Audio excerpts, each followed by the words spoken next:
افغان حکومت د ملګرو ملتونو په همکارۍ په پاکستان کې له هغو افغان کډوالو سره مرستې کړي دي چې د کرونا ناروغۍ له امله زیانمن شوي دي.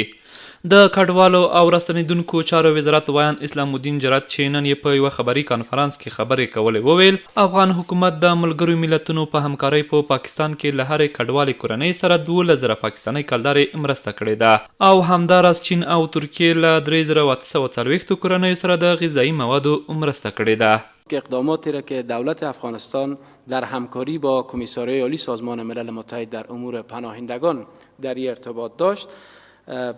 تقریبا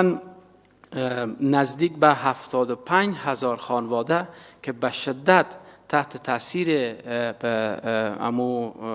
کووید 19 و یا هم کارهای روزمره خود را از دست داده بودند، اینا به شدت به کمک‌های عاجل نیاز داشتند که از طرف کمیساریای عالی سازمان ملل متحد در امور پناهندگان برای هر خانواده 12,000 کلدار پاکستانی به منظور ای که اگر کار روزمزد خود از دست داده بتونه ای درد از این تعداد افغان‌ها را دوا بکنه. و در این حال توزیع مساعدت غذایی داشتیم به 3,840 خانواده که از سوی تیکا یا دولت ترکیه و همچنان دولت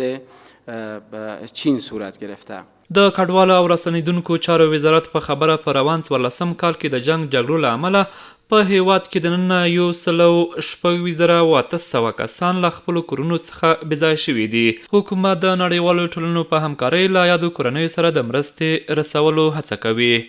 از آغاز سال 1400 که 1400 شود تا هنوز ما 128,800 تن به اثر جهل طالب و یا هم رویکرد جدید طالب که در شماری از ولایات تحرکاتی داشتین سبب شده که تحرکاتشان که بیشتر از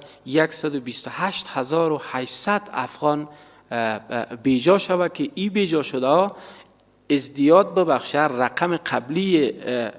بیجا شده را که در مجموع در داخل افغانستان که سالهای گذشته به این طرف بیجا شدهایی که داریم در حال حاضر رقم از اینا به 375,000 خانواده میشه که نزدیک به 2,500,000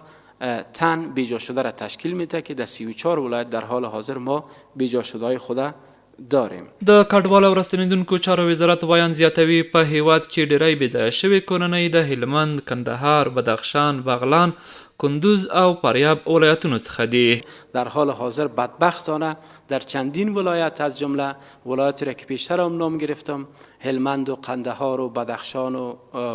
بغلان و کندوز و فاریاب بیشترینه بیجا شده‌های خود در این سال داشتیم. د ډول ده چې په هیواد کې د ناامنۍ او بیکارۍ له امله هر کال په سلګونه خلک کډوالۍ ته اړ کیږي چې ډیری له سختو ستونزو سره مخ دي او مرستو ته اړتیا لري.